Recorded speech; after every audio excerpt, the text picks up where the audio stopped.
ಶಿರಹಟ್ಟಿಯ 65 ವರ್ಷದ ಮಹದೇವಪ್ಪ ಸಾಗೋಚನೂರು ಎಂಬವರಿಗೆ ಹುಚ್ಚು ನಾಯಿ ಕಡಿದಿತ್ತು. ಅವರಿಗೆ ಧೈರ್ಯ ತುಂಬಬೇಕು ಎಂದು ಸ್ಥಳೀಯರು ಮನವಿ ಮಾಡಿದ್ದಾರೆ. ಈ ಹಿಂದೆ ಇದೇ ಗ್ರಾಮದಲ್ಲಿ ವ್ಯಕ್ತಿಯೊಬ್ಬರು ಹುಚ್ಚು ನಾಯಿ ಕಡಿತದಿಂದ ಮರಣ ಹೊಂದಿತ್ತು. ಹೀಗಾಗಿ ಇದೀಗ ಮಹದೇವಪ್ಪ ಅವರಿಗೆ ಸಂಬಂಧಿಸಿದ ಆರೋಗ್ಯ ಇಲಾಖೆಯ ಸಿಬ್ಬಂದಿಗಳು ಧೈರ್ಯ ತುಂಬಬೇಕು ಎಂದಿದ್ದಾರೆ. ಮಹದೇವಪ್ಪ ಅವರ ಮನೆಗೆ ಭೇಟಿ ನೀಡಿ ಅವರಲ್ಲಿ ಜಾಗೃತಿ ಹಾಗೂ ಆತ್ಮವಿಶ್ವಾಸ ಮೂಡಿಸಬೇಕು ಎಂದು ಮನವಿ ಮಾಡಿದ್ದಾರೆ. ಗಾಳೆಪ್ಪ ಹೆಚ್ ಹರಿಜನ್, ಲಕ್ಷ್ಮೇಶ್ವರ. ಜೈ ಭೀಮ್ ನ್ಯೂಸ್ 24x7 ಇದು ಬಹುಜನರ ನ್ಯಾಯಕ್ಕಾಗಿ.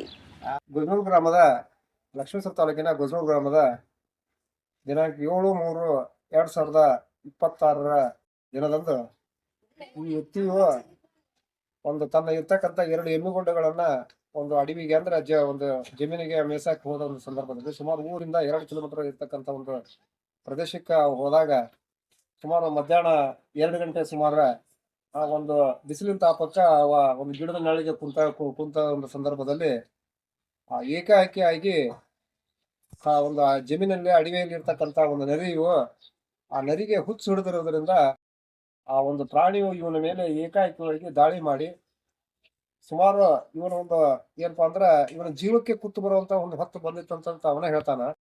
ಅಂದ್ರ ಅಷ್ಟು ಪ್ರಮಾಣದಾಗ ಅದು ದಾಳಿ ಮಾಡಿ ಕೆಲವೊಂದಿಷ್ಟು ಎಲ್ಲಾ ರಕ್ತಸ್ರಾವ ಆಗಿದೆ ಅವಾಗ. ಈ ರೀತಿ ಅವನ್ನೆಲ್ಲ ಒಂದು ಎಲ್ಲಿನ ಕಲೆಯಿಂದ ಮಾಡಿದೆ. ಮತ್ತೆ ಬಳ್ಳು ಸಹಿತ ನೋಡ್ರಿ, ಬಳ್ಳು ಸಹಿತ ತುಂಬಿತು ನಮ್ಮಲ್ಲಿ ಗೀರ್ ಇರ್ತೈತಿ, ಮತ್ತೆ ಈ ರೀತಿ ಐತಿ, ಮತ್ತೆ ಇಲ್ಲಿ ಕಡ್ದೈತಿ, ಈ ರೀತಿ ಎಲ್ಲ ಇವ್ ಕಡದಿದೆ, ಸ್ಟಿಚ್ ಹಾಕಿದ್ದಾರೆ. ಸುಮಾರು ಈ ಒಂದು ಯಜಮಾನಗ 65 ವರ್ಷ. ಇಷ್ಟು ವಯಸ್ಸಾದ್ರೂ ಸಹಿತ ಆ ಒಂದು ಪ್ರಾಣಿಯನ್ನ ನನ್ನ ಒಂದು ಜನ್ಮಕ್ಕೆ ಅದು ಕುತ್ತಾಕತಿ, ನನ್ನ ಜನ್ಮಕ್ಕೆ ಇದು ಇದಾಕೈತಿ ಅಂತ ಒಂದು ಲೆಕ್ಕಿಸದೆ ಆ ಪ್ರಾಣಿಯನ್ನ ಸಹಿತ ಒಂದು ಯಾವ ರೀತಿ ಅದನ್ನ ಕಂಟ್ರೋಲ್ ಮಾಡ್ಬೇಕು, ಕಂಟ್ರೋಲ್ ಮಾಡಿ ಅದನ್ನ ಹತ್ಯೆಗೈದಿದ್ದಾನ.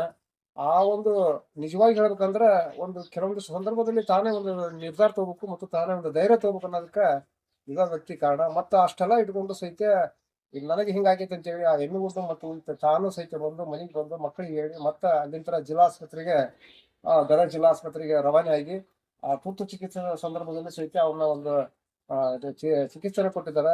ಸಾಕಷ್ಟು ಇವತ್ತ ರ್ಯಾಬಿಸ್ಗೆ ಸಾಕಷ್ಟು ಮುಂದ ಏನಪ್ಪಾ ಅಂದ್ರೆ ಹರಡಬಾರ್ದು. ಯಾಕಂದ್ರ ಈ ವ್ಯಕ್ತಿಗೆ ಮುಂದ ಏನಾರ ಅಪಾಯಕಾರಿ ಅಂತಂದ್ರ ಈ ಒಂದು ತೊಂದರೆ ಆಕೈತಿ. ಆ ದೃಷ್ಟಿಯಿಂದ ಇನ್ನೂ ಹೆಚ್ಚಿನ ಚಿಕಿತ್ಸೆ ಇವು ದೊರಕಬೇಕು ಸರ್ಕಾರ ಮಟ್ಟದಿಂದ ಮತ್ತೆ ಇಲಾಖೆಯಿಂದ. ಮತ್ತ ಇಲಾಖೆಯ ಅಧಿಕಾರಿಗಳು ಸಹಿತ ಇದನ್ನ ಗಮನ ಹರಿಸಿ ಈ ವ್ಯಕ್ತಿಯನ್ನು ಭೇಟಿಯಾಗಿ ಪ್ರತ್ಯೇಕ ಭೇಟಿಯಾಗಿ ಇವನು ಇರ್ತಕ್ಕಂಥ ಪ್ರೆಸೆಂಟ್ ಆಗಿ ಆ ಒಂದು ರಕ್ತಸ್ರಾವದಲ್ಲಿ ಏನು ಒಂದು ಆ ವೈರಸ್ ತಗಲಿದೆ, ಎಷ್ಟು ಪ್ರಮಾಣದಾಗ ಐತೆ ಅನ್ನೋದನ್ನ ಸಹಿತ ಸ್ಥಾನಿಕವಾಗಿ ತಾವು ಬಂದು ಅದನ್ನ ಒಂದು ಏನಪ್ಪಾ ಅಂದ್ರ ಆರೋಗ್ಯ ಇಲಾಖೆ ಬಂದು ಅದನ್ನ ಚಿಕಿತ್ಸೆ ಮುಖಾಂತರ ಆಗಿರ್ಬೋದು, ಟ್ರೀಟ್ಮೆಂಟ್ ಮುಖಾಂತರ ಆಗಿರ್ಬೋದು, ಅದನ್ನೆಲ್ಲ ನೋಡ್ಬೇಕು. ಮತ್ತ ಅನಂತರ ಪ್ರತಿಯೊಬ್ಬ ವ್ಯಕ್ತಿಗೆ ಸಹಿತ ಇವತ್ತ ನಮ್ಮ ರೈತರ ಬದುಕಾಗಿರ್ಬೋದು, ಜಾನುವಾರುಗಳ ಬದುಕಾಗಿರ್ಬೋದು, ಕುರಿ ಕಾಯರ ಬದುಕಾಗಿರ್ಬೋದು, ಅವೆಲ್ಲ ಜಮೀನಿಗೆ ಹೋಗ್ಬೇಕು. ಇಂಥ ಸಂದರ್ಭದಲ್ಲಿ ಇಂಥ ಹುಚ್ಚು ಇರ್ತಕ್ಕಂಥ ನಾಯಿ ಆಗಿರ್ಬೋದು, ಇಂಥ ಕಾಡು ಪ್ರಾಣಿಗಳಾಗಿರ್ಬೋದು, ಏನಾರ ಆದ ಅಂತಂದ್ರ ಮನುಷ್ಯಗ ಒಂದು ಅಪಾಯಕ ಆಗತ್ತನಕ ಈ ವ್ಯಕ್ತಿನ ಕಾರಣ. ಆ ಕಾರಣದಿಂದ ನಾವು ಈಗ ಆ ವ್ಯಕ್ತಿನ ಮಾತಾಡ್ಸೋಣ.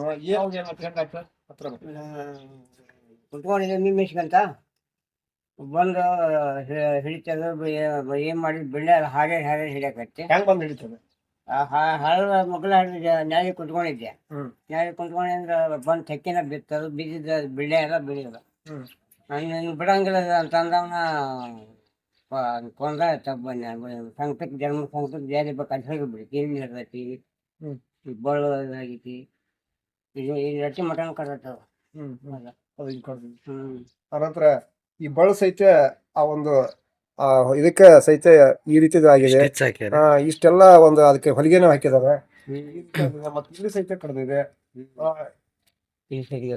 ಸುಮಾರು 65 ವರ್ಷ ಆಗಿಂತ ವಯಸ್ಸಾದಂತ ಒಬ್ಬ ವ್ಯಕ್ತಿಗೆ ಹಿಂಗಾಕೈತೆ ಅಂತಂದ್ರ ಚಿಕ್ಕ ಮಕ್ಕಳು ಇರ್ತಾವ, ಹೆಣ್ಮಕ್ಳು ಇರ್ತಾರ, ಈ ರೀತಿ ಆಗ್ಬಾರ್ದು. ಇದಕ್ಕೆ ಇರ್ತಕ್ಕಂಥ ಅರಣ್ಯ ಇಲಾಖೆಯರಾಗಿರ್ಬೋದು, ಎಲ್ಲಾ ಏನೇನು ವೈರಸ್ ತಕ್ಕಂಥವು ಎಲ್ಲೆಲ್ಲಿ ಹಾಕುವ ಅನ್ನೋದನ್ನ ಒಂದು ತಾವು ಒಂದು ಏನ್ ಬಂದ್ರ ಮ್ಯಾಪಿಂಗ್ ಮಾಡ್ಕೋಬೇಕು. ಎಲ್ಲೆಲ್ಲಿ ಏನೇನು ಹಾಕುವ ಅನ್ನೋದನ್ನ ಮಾಡಿ ತುರ್ತು ಸಂದರ್ಭದಲ್ಲಿ ಏನ್ ಕ್ರಮಗಳನ್ನ ಅನ್ನೋದು ಅನುಸರಿಸಬೇಕಂತ ಈ ಮೂಲಕ ಇಲಾಖೆಗಳಿಗೆ ನಾನು ಎಚ್ಚರಿಕೆಯನ್ನು ನೀಡ್ತಾ ಇದ್ದೇನೆ. ಕಟ್ ಮಾಡ್ರಿ.